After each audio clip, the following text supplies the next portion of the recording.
Today, countless people on social media are making these bold claims saying that you and I and everybody else can start to live our dream life and build the dream business that we've always wanted and make all the crazy money that we've always dreamed of through posting content online. And it's all really exciting because there's just this endless opportunity for things to go horribly, horribly wrong. You see, building an audience or a business online that actually makes money for you is not as simple and easy task as some people claim it to be. And a lot of people are throwing in the towel because they get frustrated for a variety of reasons. And you've probably felt these things before, but the overwhelm of just constantly having to come up with new content from the idea all the way through like setting up a camera if you're making videos, putting it out there, and then it just doesn't work well. And then you're frustrated because you went through all that effort and then you post it, you think it's great, you think it's gonna really help you, you think it's gonna connect with people.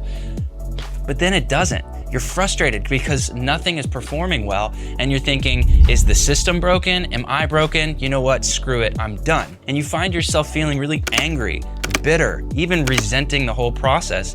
And this is all signs of content creation burnout. We all have felt it from time to time, but we have to figure out how to deal with it. And the big underlying question behind all of this is really, what were you expecting? Well, for one, if you're anything like me, you're expecting a bit of a more rewarding experience, whether it's likes, views, comments, audience growth. But here's the thing, and I've got some of my kids' arts and crafts paper that we're gonna use to illustrate these points. The thing is, they make it sound so easy. We think it's gonna be easy, but it doesn't end up being easy, all right? And then people are making money, like all sorts of money. It's like now everybody in the whole entire world that's a part of your audience potentially, or could be, they can now also become customers. And you can sell digital products online to make money. You can, make money off the content itself. Boom, that's more money in your pocket. And now with the audience that you're building, now you have sponsor opportunities, you have affiliate opportunities. That's more money in your pocket. But it doesn't happen overnight. We see all of these, this little blue bar graph. We see these things online that make it look like, okay, day one, you're here. Day two, you're here. Day three, you're here. It doesn't take that long, right? But the fact of the matter is, it does take very long, a lot of times, most of the time, in fact. I like that whole saying of it takes 10 years to become an overnight success. Well, that's very true. The whole thing is that the possibility of going viral, hey, that's pretty high, right? People are blowing up overnight now, it seems, on TikTok, Reels, it doesn't matter where, right? But the fact is, the probability is pretty low. This is all what we were expecting to happen. But it's not all as bad as it may seem. There's this one little adjustment that we can make that really starts to change everything for us for the good. And the best news is you can start to apply this and feel that positive effect of it before this video is even over. And if you stick around to the end, I'm going to tell you this extreme hack that really will help just everything become a lot easier for you. And it'll pretty much guarantee that all of those crappy and stressful feelings that we've been talking about up to this point pretty much go away forever. And not only does it apply to this exact conversation here around content creation and all of the stressful, overwhelming feelings that go with it, but it applies to literally every area of your life. All right, I'm gonna sit down real quick. So in order to get more of the good and a lot less of the bad, then there is one particular word that we need to pay more attention to that doesn't get enough attention, wrongfully so. And that word is expectations. Simply put, expectations refer to the assumptions or the beliefs that one may have about a future outcome. And you may have these assumptions based on societal norms, past experiences, the way that you were brought up, or just assumption based off of the information that you have to go off of at a given time. And the thing is, this can really determine your overall satisfaction or frustration with an outcome based on how you were expecting something to go. Seems pretty simple. And this does apply in literally every aspect of our lives, but it also does lean into whether we're happy or frustrated with a particular outcome, because it all goes back to what we were expecting to happen. Like this pool chair, for example. What would happen if it didn't do what I expected it to do when I sat down on it? That was more dramatic than I meant it to be.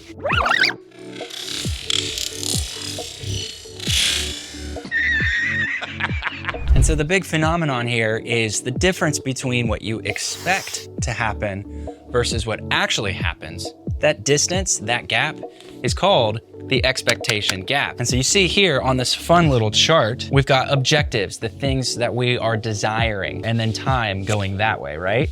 So up here, this green dotted line is basically what we're expecting to happen. And then down here, blue line, that's reality. That's kind of the thing that we just have to deal with and get used to, right?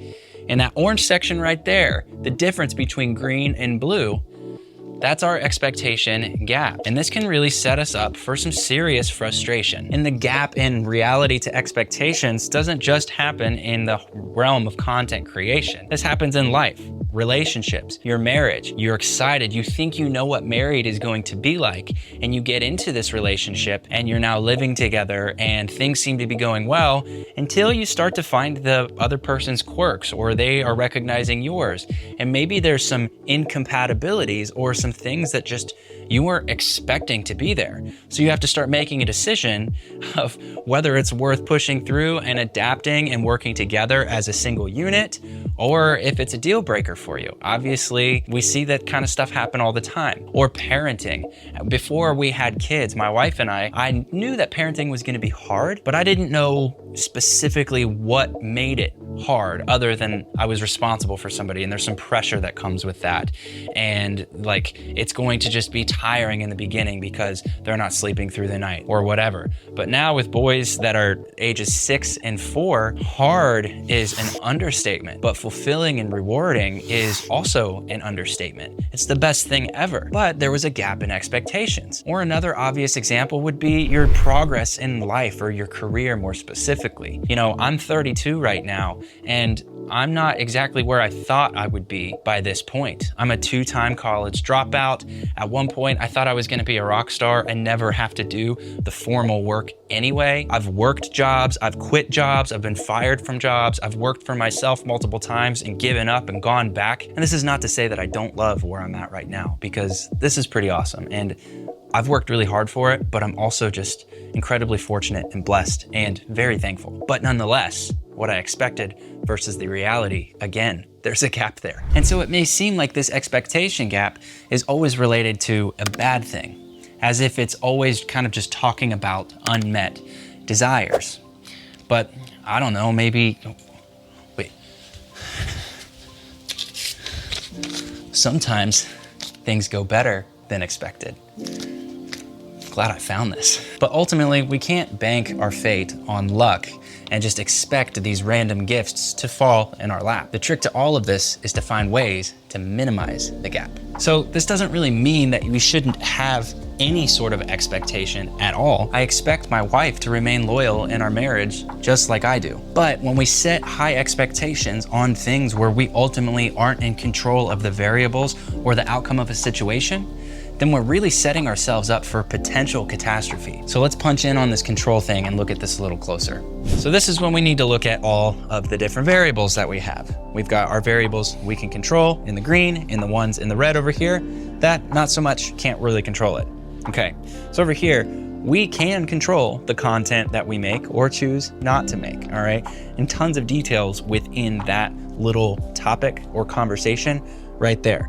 But that's within our control. The next thing is our strategy. And we've got like, I don't know, like a little gear icon and a very, very sad version of a brain. I didn't realize how bad that was. But yeah. So this is really just the strategy. This is when do we post? Where are we posting? All of that kind of stuff. And right here, this little muscle guy, we also control the effort that we put in. All right, nobody can do that for us. And that's not in anybody else's control other than our own, right? And this last one, again, Mr. Artist of the Year, that is a man with a beard to represent wisdom or experience. We control the level of experience that we gain. Now, granted, you can only move at a certain pace through life, right? So if you're younger in this process, or you're just at the beginning of a career or an effort with your channel online, yeah, like you can't have 10 years of experience if you haven't put in 10 years worth of effort. But overall, that's yours to control. Are you going to put in the 10 years worth of effort? Because if you do, a lot of these other things around stress and everything we're talking about in this video, you've probably already learned some things the hard way and are finding success already. But then there are the things that we just can't control, and we need to get used to this. So let's switch sides here. We have a little chart showing views and time and all of this good stuff. Basically, the algorithm. We're not in control of the algorithm. And there's always people complaining that they've been shadow banned or that the algorithm hates them because reason X, Y, or Z. It really doesn't matter. But we can't control that variable. And the other one we can't, and those are eyeballs. Does that not look like the Apple eyeball emoji so perfectly? Stop it. Get some help.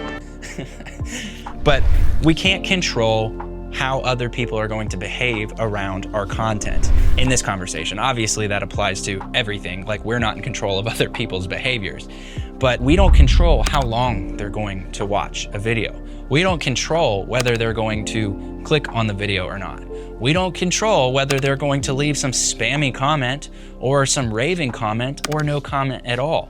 It's out of our control. So if we get hung up on algorithm and exactly what people are doing or not doing when it comes to engaging with our content, we're focusing on the wrong pieces of the puzzle. Or at the very least, you're setting yourself up to be really frustrated all the time. But still, the cool thing is, on the things that we can't control, we still have a bit of an influence on the thing, okay? And some ways that we can influence the variables that we don't necessarily have control over are things like topic and keyword research. If you're going to make a video, do a little bit of research beforehand to see what people are searching for within that topic specifically, or the packaging of the content you're putting out. So in the world of YouTube, we're thinking title and thumbnail. What's going to give you the highest chance of, when the right person sees your video, that they're actually going to want to click on it and watch? And even engagement techniques or tactics, certain editing elements or visual aids like I'm trying out in today's video. This doesn't mean that somebody's going to watch the whole thing. I don't know if you've left yet. I mean, if you're listening, I guess you're still here. Thank you. But the thing is, I didn't control whether you were here right now or not. All I could do was do my best to deliver you something in a way that's interesting enough to keep you around up till this point. And hopefully we'll see at the end of the video too. And really, this all goes back to just putting in the effort consistently over time, not giving up on yourself or the people that you support. And then also just reframing our expectations.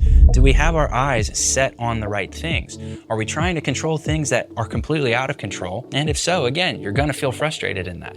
So let's realign those things. And between you and I, I'm really not much of a gambling man because I don't like to place my bets on things that I have zero control over. But I do think that there's a misconception or a misunderstanding really around expecting things and hoping for things. Because when you expect something to happen, there's a lot of room for failure in that situation.